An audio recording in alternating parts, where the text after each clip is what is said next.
va falloir émincer vos petits champignons de Paris. Donc vous prenez vos champignons, lavés bien évidemment, et vous allez les tailler comme ceci, émincés en fines lamelles. Voilà, vous faites ça pour la totalité des champignons de Paris que je vous ai indiqué dans les proportions. Voilà, après avoir émincé donc vos 150 g de champignons de Paris, vous allez prendre vos tomates et vous allez les peler, les épépiner et on va les détailler en petits dés tout de suite. Vos tomates sont pelées, on va les détailler comme ceci, donc vous allez les couper, d'accord, en petites tranches, tout d'abord, comme ceci, voilà, et ensuite on va les détailler. Alors, si vous voulez les épépiner, vous enlevez simplement le maximum de pépins, hein. S'il en reste, c'est pas un gros souci, mais vous pouvez déjà en enlever une bonne partie. Vous n'êtes pas obligé, hein. Vous pouvez très bien garder les pépins, surtout là on est en fin septembre, donc les tomates sont pas aussi juteuses qu'en plein été, donc c'est beaucoup plus facile. Et ensuite vous les détaillez comme ceci en petits dés, voilà, de cette grosseur, ça suffit. De toute façon elles vont cuire dans le risotto. Voilà, vous les coupez en petits morceaux, hein. Je vais faire ça pour les deux tomates et on se retrouve tout de suite. Donc coupé en petits dés, voilà, vous pouvez garder le jus qu'elles ont fait à l'intérieur, on mettra tout ça de toute façon dans le risotto vers la fin de la cuisson. En ce qui concerne le jambon, alors moi j'ai pris des tranches de jambon, hein, comme ceci, des tranches un petit peu épaisses, donc il y a 150 g de jambon. Vous pouvez prendre un talon, hein, si votre charcutier vous donne un talon de jambon, ça fera parfaitement l'affaire. Donc vous allez le détailler comme ceci en lanière assez épaisse, voilà, de façon à faire également des petits dés de jambon. Tout ça va mijoter avec le risotto, ça va un petit peu se désagréger dans le fond du Thermomix, vous allez voir. Donc voilà, des petits morceaux comme ceci de jambon, ça suffit, hein, c'est pas la peine de les faire beaucoup plus fins. Voilà, ça c'est parfait. Vous voyez à peu près la grosseur des dés de jambon qu'il faut obtenir. Alors ce qu'on va faire tout de suite, c'est prendre notre oignon. Notre oignon, on va le couper en 4. On met dans le Thermomix.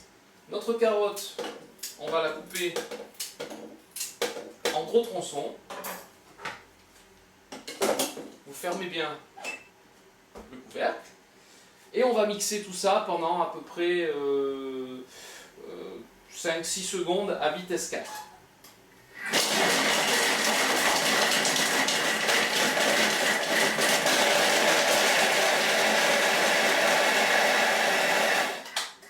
Voilà, donc en fait j'ai mis 8-9 secondes entre vitesse 4 et vitesse 5 pour vraiment hacher l'oignon et la carotte. Voilà ce qu'on obtient. Donc vous allez réserver tout ça dans une assiette, un petit récipient, et on les utilisera tout à l'heure.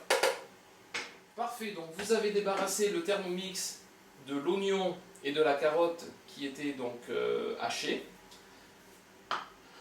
Votre cuve est bien débarrassée. Vous allez mettre la fonction balance et peser environ 30 g de beurre. Donc 30 g de beurre, voilà, on est à 35 g, donc ça c'est pas trop grave. Mettez vos champignons donc émincés à l'intérieur du bol du Thermomix, voilà, comme ceci. On referme. Vous allez programmer 8 minutes. 8 minutes à 100 degrés, fonction sens inverse, et vous mettez sur le symbole de mijotage, c'est-à-dire la petite cuillère qui se trouve juste avant le chiffre 1. Et vous allez laisser rissoler tout ça pendant 8 minutes. 8 minutes, les champignons ont bien cuit. Vous allez rajouter les dés de jambon. Donc les dés de jambon, comme ceci. La tomate concassée.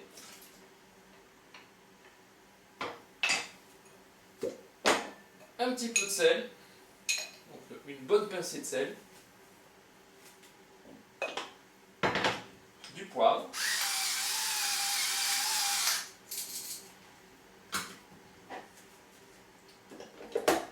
refermez le couvercle. Cette fois, vous allez chronométrer 2 minutes à 80 degrés, vitesse mijotage et toujours en fonction sens inverse au niveau des lames. Donc mijotage, 2 minutes, et on se retrouve. Nos ingrédients sont préparés. On va réserver donc cette préparation de jambon, champignons et tomates dans un récipient. Donc on va réserver tout ça. Vous allez garder ça bien au chaud, donc vous allez mettre un petit couvercle dessus et on va le réutiliser tout à l'heure dans la recette. D'accord? Donc ça on met de côté. Dans le bol qui est vide, vous allez mettre vos lardons, les lardons, la préparation de carottes et d'oignons que nous avons émincé tout à l'heure et haché dans le Thermomix. Voilà, comme ceci. Vous répartissez bien à l'intérieur du bol. On ferme à nouveau. Cette fois, on va programmer 5 minutes. Donc 5 minutes, toujours à 80 degrés, fonction sens inverse et mijotage. La préparation lardons, oignons, carottes est prête. Ils ont bien cuit. On va rajouter à l'intérieur 300 g de riz. Alors le riz, évidemment, c'est un riz pour risotto. Le riz pour risotto est un riz un peu spécial puisqu'il va avoir la propriété d'absorber beaucoup de liquide. Donc c'est vraiment, je vous recommande de prendre non pas un riz traditionnel qui ne colle pas ou un riz basmati. Prenez un riz spécial risotto. Il faut peser 300 g de riz. Donc on va enlever la fonction sens inverse, appuyer sur la fonction balance et on va mesurer 300 g de riz.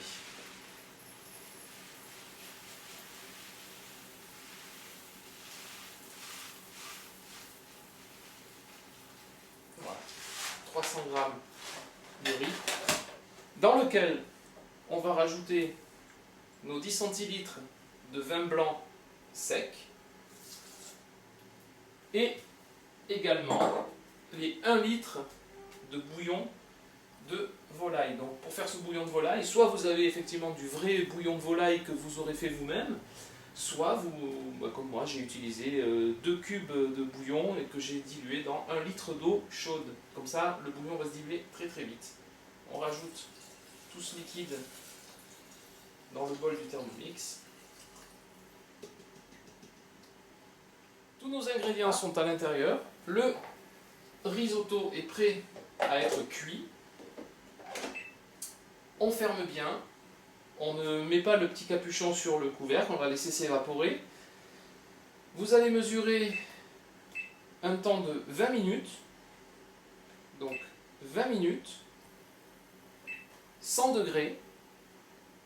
Et vous allez mettre sur vitesse 1. On se retrouve au bout de 20 minutes pour vérifier si le riz est bien cuit et éventuellement rectifier l'assaisonnement avec le sel et le poivre. A tout à l'heure. Et bien nous revoilà au bout de 20 minutes. Donc le risotto a cuit, donc on va vérifier. On va vérifier la texture du risotto.